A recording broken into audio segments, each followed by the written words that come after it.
और उधर मुंबई के आजाद मैदान में हजारों किसान जुटे दिखाई दिए। इन किसानों ने दिल्ली में जारी किसान आंदोलन को समर्थन दिया, लेकिन आजाद मैदान का आंदोलन तब और बड़ा हो गया जब एनसीपी प्रमुख शरद पवार वहां पहुंचे और किसानों के बीच भाषण देते हुए महाराष्ट्र के राज्यपाल भगत सिंह कोश्यारी और केंद्र सरकार को निशाने पर ले लिया।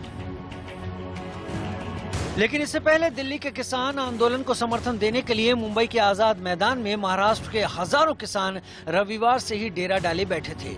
इसके बाद दिन में आजाद मैदान में लगातार नासिक, लातूर, भिवंडी, पुणे से बड़ी संख्या में किसान जुट रहे थे। हजारों की संख्या में किसान महाराष्ट्र के अलग अलग कोने से आप पहुंचे हैं। आप देख सकते हैं कि फिलहाल यहाँ पर कई सारे किसान आपको नजर आएंगे जिन्होंने किसान सभा की जो टोपी है वो पहन रखा है। साथ ही साथ आज की अगर वेशभूषा की बात की जाए तो महाराष्ट्र के जो किसान हैं वो अधिकतर रूप से आपको सफेद शर्ट और पैंट में नजर आएंगे। साथ ही साथ आपको बता दें कि यहाँ पर आप जो भीड़ देख रहे हैं ये है किसानों के यहाँ पर खाने पीने के लिए। आपको एक और खास बात ये दिखाएंगे कि हर किसान ने अपने इस पर टैग लगा रखा है कि वो कहाँ से आए हैं। आप साफ देख सकते हैं कि ये अलग अलग किसान हैं, अलग अलग राज्यों से आए हैं। दरअसल आजाद मैदान में रैली के बाद किसानों को राजभवन तक मार्च निकालना था, लेकिन सभी किसानों को वहां जाने की इजाजत नहीं मिली। लेकिन इस बीच एनसीपी प्रमुख शरद पवार समेत महाराष्ट्र के कई बड़े नेता इस कार्यक्रम में शामिल होने पहुंचे। पूरे महाराष्ट्र के तमाम किसान यहाँ पर आए हुए हैं और वह यहाँ पर इस वक्त आंदोलन कर रहे हैं कि जो कृषि बिल बनाए गए हैं उसको रद्द किया जाए। और इस मांग के साथ पूरे महाराष्ट्र के कोने कोने से इस जगह पर किसान और तमाम साथ महिलाएं हों, बच्चे हों, पुरुष हों, सभी के सभी लोग इस वक्त यहाँ पर आए हैं। आप देखिए कि इस वक्त यहाँ पर भारी संख्या में लोगों का यहाँ पर जो भीड़ है वो देखने को मिल रही है। और इस जगह पर यह साफ है कि तमाम बड़े बड़े नेता जो हैं वह आ रहे हैं। सबसे खास बात यह है कि महाराष्ट्र सरकार इस पूरे आंदोलन को सपोर्ट कर रही है और कह रही है वह भी, क्योंकि महाराष्ट्र में महाविकास आघाड़ी की सरकार है, यानी कांग्रेस, एनसीपी और शिवसेना, ये सभी के सभी पार्टियां इस आंदोलन को और कृषि जो बिल है यानी जो कानून बना हुआ है उसको लेकर वह भी विरोध कर रहे हैं।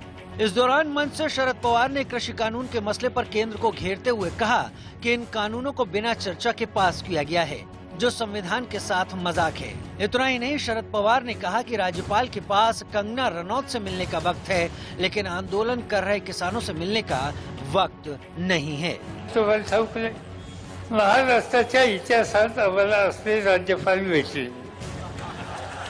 आता काय झालं, आता इतर लाखोच्या संख्येनं लोक येणार आहेत, राज्यपालांना भेटून फक्त निवेदन देणार आहेत। राज्यपाल गेले गोव्याला, त्यांना कंगनाला भेटायला वेळ आहे, पण माझ्या शेतकऱ्याला भेटायला वेळ नाही। आणि त्यामुळे आता हे निवेदन कुठं द्यायचं, काय करायचं याचा विचार करूया।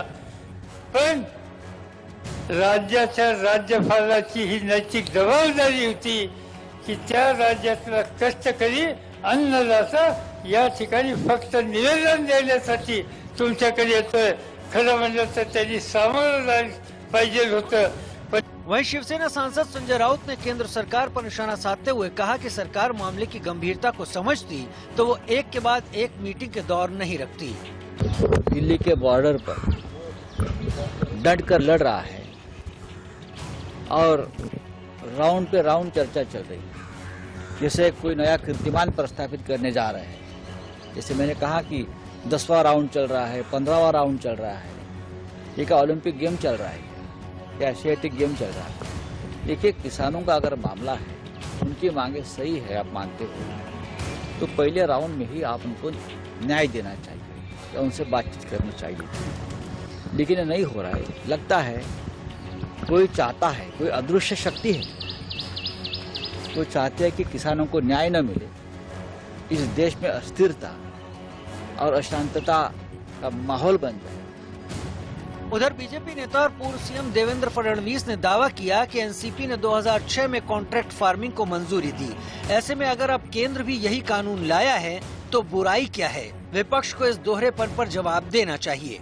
ये कुछ पार्टियां ये ढोंगबाजी कर रही है, उनके नेता गुमराह कर रहे हैं। महाराष्ट्र में कहीं पर भी किसानों ने इतने दिनों में कोई आंदोलन नहीं किया। कुछ पार्टियां कुछ लोगों को गुमराह करके आंदोलन करने की कोशिश कर रही है, पर किसानों का इसको कोई समर्थन महाराष्ट्र के अंदर नहीं है।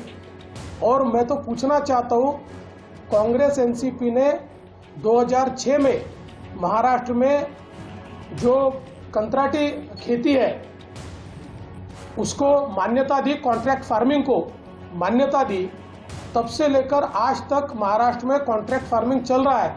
महाराष्ट्र में कॉन्ट्रैक्ट फार्मिंग का कानून बने तो ठीक, और केंद्र सरकार बनाए तो गलत। ये जिस प्रकार की दोगली भूमिका है। कुल मिलाकर किसान आंदोलन में जहां दिल्ली में हलचल तेज है, तो महाराष्ट्र में भी सियासत जारी है, क्योंकि विपक्ष किसानों के समर्थन में रैली और जनसभा कर उनके हौसले को बढ़ाने का काम कर रहा है, तो सरकार उसे साजिश करार देने में जुटी है। और इससे पहले महाराष्ट्र के राज्यपाल भगत सिंह कोश्यारी की ओर से किसानों को मिलने का समय न देने पर किसान नेता खासे नाराज दिखे और आजाद मैदान के मंच से ही राज्यपाल के खिलाफ नारेबाजी कर वो एप्लीकेशन ही फाड़ दिया जो उन्होंने राज्यपाल के नाम लिखा था और जिसके जरिए वो उनसे मिलने का निवेदन करना चाहते थे। अरे तुला महाराष्ट्राचा शेतकरी निवेदन द्यायला आलेले असताना कंगनाला वेळ देणारा राज्यपाल ज्यांनी शेतकऱ्यांना वेळ दिलेला नाही।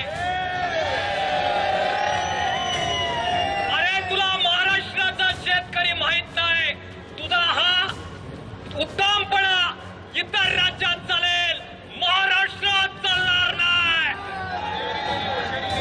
कोश्यारी तेरी होशियारी नहीं चलेगी। निवेदन जे त्यांना देणार होतो ते इथे फाडून तुझा निषेध सगळ्यांच्या वतीने आपण व्यक्त करतो आहे।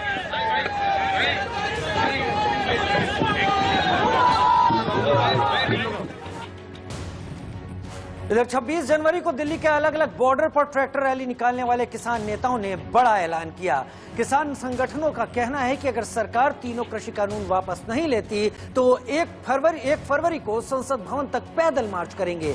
चिंता की बात यह कि इसी दिन सदन में बजट भी पेश किया जाना है कि कल 1-2 जगह नहीं, 3 जगह नहीं, 9 जगह से परेड होगी। आपने ठीक सुना, 9 जगह से कल किसान गणतंत्र परेड होगी। इसमें से 2-3 हम सबके दिमाग में रहते हैं, सिंगू बॉर्डर, टिकरी बॉर्डर, गाजीपुर बॉर्डर। इसका नक्शा भी अखबारों में छप गया तो सबको लगता है 3 जगह से होगी।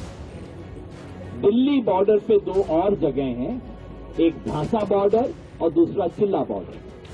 तो ये हो गए 5 जो कि दिल्ली के बॉर्डर पे बैठे हैं।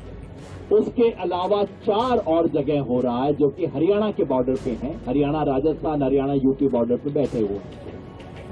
एक शाहजहांपुर के बारे में पता नहीं क्यों कुछ कंफ्यूजन है, मैं आपको कंफर्म कर दूं, शाहजहांपुर से कल प्रॉपर रिपब्लिक डे परेड चलेगी और शाहजहांपुर वालों का प्रोग्राम है कि वो कम से कम 20-25 राज्यों की झांकी निकालेंगे उन लोगों को जवाब देने के लिए जो कहते हैं पंजाब हरियाणा का।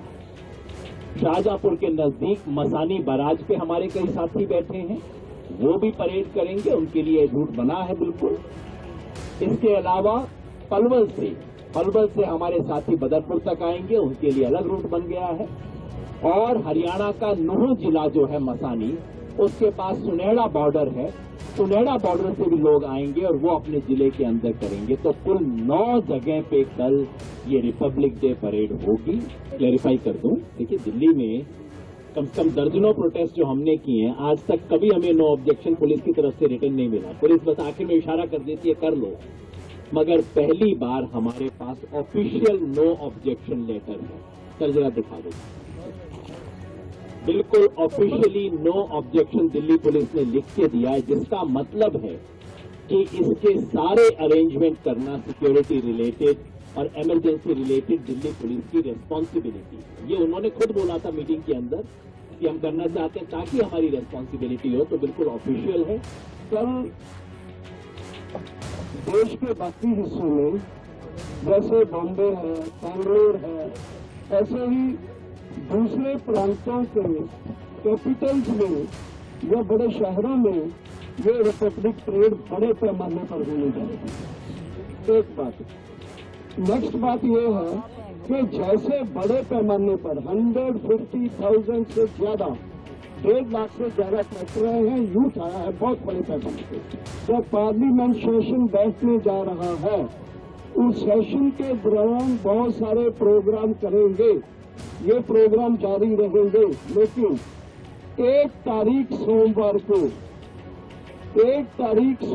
को हम पार्लियामेंट की तरफ मार्च करेंगे, संसद कूच करेंगे। बजट उस दिन पेश किया जाएगा।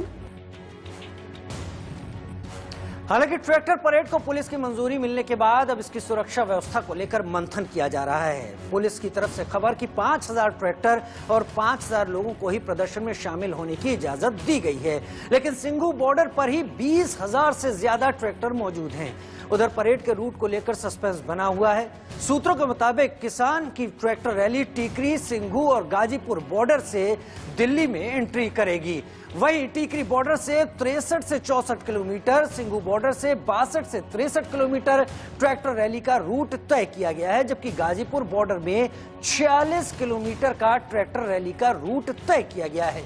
सिंघू बॉर्डर की रैली कंझावला, बवाना और चंदी बॉर्डर होते हुए फिर सिंघू बॉर्डर ही पहुंचेगी। वहीं टीकरी बॉर्डर से निकलने वाली ट्रैक्टर रैली पहले नांगलोई जाएगी, फिर नजफगढ़ वेस्टर्न पेरिफेरल एक्सप्रेसवे होते हुए वापस टीकरी बॉर्डर ही पहुंचेगी, जबकि गाजीपुर बॉर्डर से शुरू होने वाली रैली 56 फीट रोड से शुरू होगी और उसके बाद कुंडली, गाजियाबाद, पलवल एक्सप्रेसवे होते हुए गाजीपुर बॉर्डर लौट आएगी। उधर पलवल और शाहजहांपुर सीमा पर बैठे किसान भी परेड में शामिल होंगे, लेकिन परेड रूट पर पुलिस और किसानों के अलग अलग दावे हैं। उधर दिल्ली के पुलिस कमिश्नर एसएन श्रीवास्तव ने कहा कि किसान नेताओं से बातचीत के बाद ट्रैक्टर रैली के सिर्फ 3 रूट्स पर सहमति बनी है, लिहाजा उन्होंने रूट्स का दौरा भी किया है। कुछ देश विरोधी तत्व गड़बड़ी फैला सकते हैं, इसे लेकर वो लगातार सतर्क है।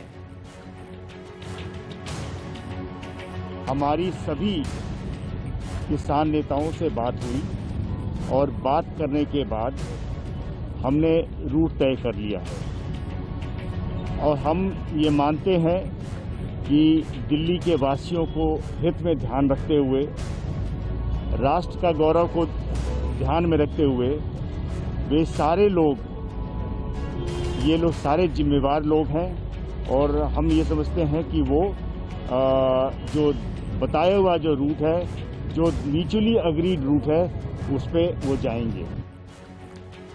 इस बीच किसानों ने दावा किया कि ट्रैक्टर परेड की तैयारियां पूरी हो चुकी हैं, जिसमें शामिल होने के लिए देश भर से किसान दिल्ली पहुंच रहे हैं।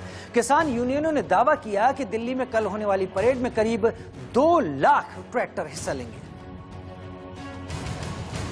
लगभग किसान तैयार है कि अब बड़ी संख्या में ट्रैक्टर्स लेकर वो गणतंत्र दिवस के दिन परेड करेगा। ट्रैक्टर्स किस तरीके के होंगे आपको हम साफ दिखा देते हैं। तिरंगे झंडे लगे हुए हैं, ट्रैक्टर तैयार है और यही वो ट्रैक्टर्स होंगे जो गणतंत्र दिवस के दिन रिपब्लिक डे की परेड में जाएगा और यहाँ से निकलेगा। देखिए पीछे के नज़ारे आपको दिखा देता हूँ। भारी संख्या में ट्रैक्टर्स लगे हुए हैं, हर ट्रैक्टर पर तिरंगे झंडे को लगाया गया है और दूसरी तरफ किसान मोर्चा के इस झंडे को लगाया गया है जो इस परेड के अंदर शामिल होंगे और लगभग ये बताया जा रहा है कि 1 लाख से ज़्यादा ट्रैक्टर्स पूरी की पूरी रैली में शामिल होंगे। देखिए तस्वीरें आप साफ तौर पर देख सकते हैं किस तरीके का नज़ारा कल होने वाला है। तिरंगा झंडा लगा हुआ है और ये ट्रैक्टर कल रिपब्लिक डे के दिन पूरे दिल्ली के अंदर जाने के लिए शामिल हैं और इस तरीके का नज़ारा कल आपको देखने को मिल सकता है। तमाम ट्रैक्टर्स यहाँ पर मौजूद हैं और लोग यहाँ पर हैं। अगर बात करेंगे तो उनसे जानने की कोशिश करेंगे कि कल किस तरीके से ट्रैक्टर रैली में शामिल होने वाले हैं। कल ट्रैक्टर रैली में शामिल होने वाले हैं आप? हाँ जी। कितने ट्रैक्टर आए हैं आपके गांव से? कहाँ से हैं आप? लगभग 2000 ट्रैक्टर आपके यहाँ एक गांव से। हाँ। कहाँ से हैं आप? नालंदी हिसार डिस्ट्रिक्ट। तो जो इंस्ट्रक्शंस दिए गए हैं, जो आपको पूरा जो आपको कल बताया गया है, कितने लोग एक ट्रैक्टर पे बैठ सकते हैं, कहाँ तक रूट जाएगा, वो सब आपको जानकारी है? नहीं, वो हमारे ऊपर के नेता देंगे, उसी के हिसाब से चलेंगे। वो शासन के साथ 100 निकलेंगे, 50 कहेंगे तो 50 निकलेंगे। अनुशासन के साथ कल पूरी अनुशासन के साथ। टिकरी बॉर्डर पे किसानों ने अपने ट्रैक्टर मार्च के लिए सारी तैयारियां कर रखी है। यहाँ पे आप अपनी टीवी स्क्रीन पे देख पाएंगे कि कैसे ट्रैक्टरों पे अब तिरंगा लहरा रहा है, किसान आंदोलन के और किसान यूनियंस के झंडे लहरा रहे हैं और मैसेजेस लिखे जा रहे हैं। उसके अलावा जितनी भी गाड़ियां हैं जो कहीं ना कहीं जिसमें कुछ ना कुछ खराबी है या कुछ दिक्कतें है आ रही है, उन्हें भी ठीक किया जा रहा है इसी बात को देखकर कि कल के आंदोलन में ये सारी गाड़ियां भी निकलेंगी।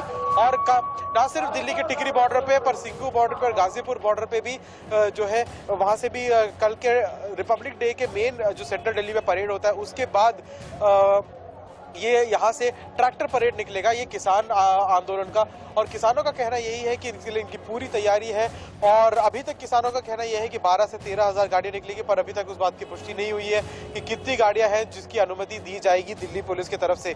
पर अभी पूरी तैयारी आप देख पाएंगे कि कैसे झंडे लहरा रहे हैं। और यहाँ पे भी अगर आप देखेंगे कि ये पूरे इलाके में आप देखिए कितनी ज़्यादा भीड़ हो चुकी है और वो भीड़ इसलिए हो रही है क्योंकि यहाँ पे बहुत सारे ट्रैक्टर आ चुके हैं, बहुत सारे लोग अब आगे आ चुके हैं और ये जितने भी लोग हैं वो सब इस पूरे आंदोलन में और जुड़ते हुए दिख रहे। महिलाएं किसान भी यहाँ पर मौजूद है। किसान विरोध जो कृषि कानून लाए हैं उनके विरोध में यहाँ पर प्रदर्शन हो रहा है। यहाँ पर महिलाएं, आपका क्या नाम है? पुष्पा यादव।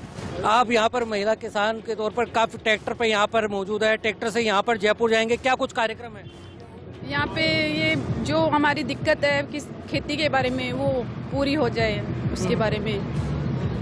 और आप बताइए आपका क्या? हम यहाँ से जयपुर जा रहे हैं। जो सरकार ने ये 3 कानून बनाए हैं ना किसानों पे, है ना, इनको रद्द करने के लिए हम आज रैली निकाल रहे हैं, यहाँ से जयपुर जा रहे हैं। ये कृषि के किसानों के लिए नुकसानदायक है। और इस बीच खालिस्तान समर्थक संस्था ने दिल्ली में बिजली काटने तक की धमकी दे दी है।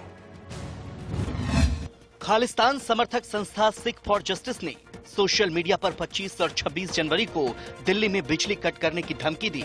इस धमकी के बाद सभी पावर स्टेशन के बाहर सुरक्षा कड़ी कर दी गई है। सिक्किम के नाकोला में भारत और चीन के सैनिकों में झड़प हुई, जिसमें घुसपैठ करने आए चीन के 20 सैनिक घायल हो गए। इस झड़प में भारत के भी 4 सैनिक घायल हो गए हैं। सूत्रों के मुताबिक ये झड़प 3 दिन पहले हुई थी। पीएम मोदी ने राष्ट्रीय बाल पुरस्कार विजेता 32 बच्चों से वीडियो कॉन्फ्रेंसिंग के जरिए बात की। इस मौके पर पीएम ने बच्चों से कहा कि आप लोग एक भारत श्रेष्ठ भारत की सुंदर अभिव्यक्ति हैं। गणतंत्र दिवस पर सिंगर अभिनव शेखर का रैप सॉन्ग रिलीज हुआ है। इस गाने में भ्रष्टाचार और गरीबी पर तंज कसा गया है। 1947 से और 1950 से तिरंगा लहराया हमने पूरे एहसास से, सांसों में आजादी लेके घूमे ये आबादी, जिसके पीछे किसने दी कुर्बानी, जानो इतिहास से, जानो इतिहास से। भारतीय मूल की अमेरिकी उपराष्ट्रपति कमला हैरिस ने मंत्रों के साथ अपने काम की शुरुआत की। इस दौरान कमला के सहयोगी भी हाथ जोड़कर मंत्र पढ़ते दिखाई दिए।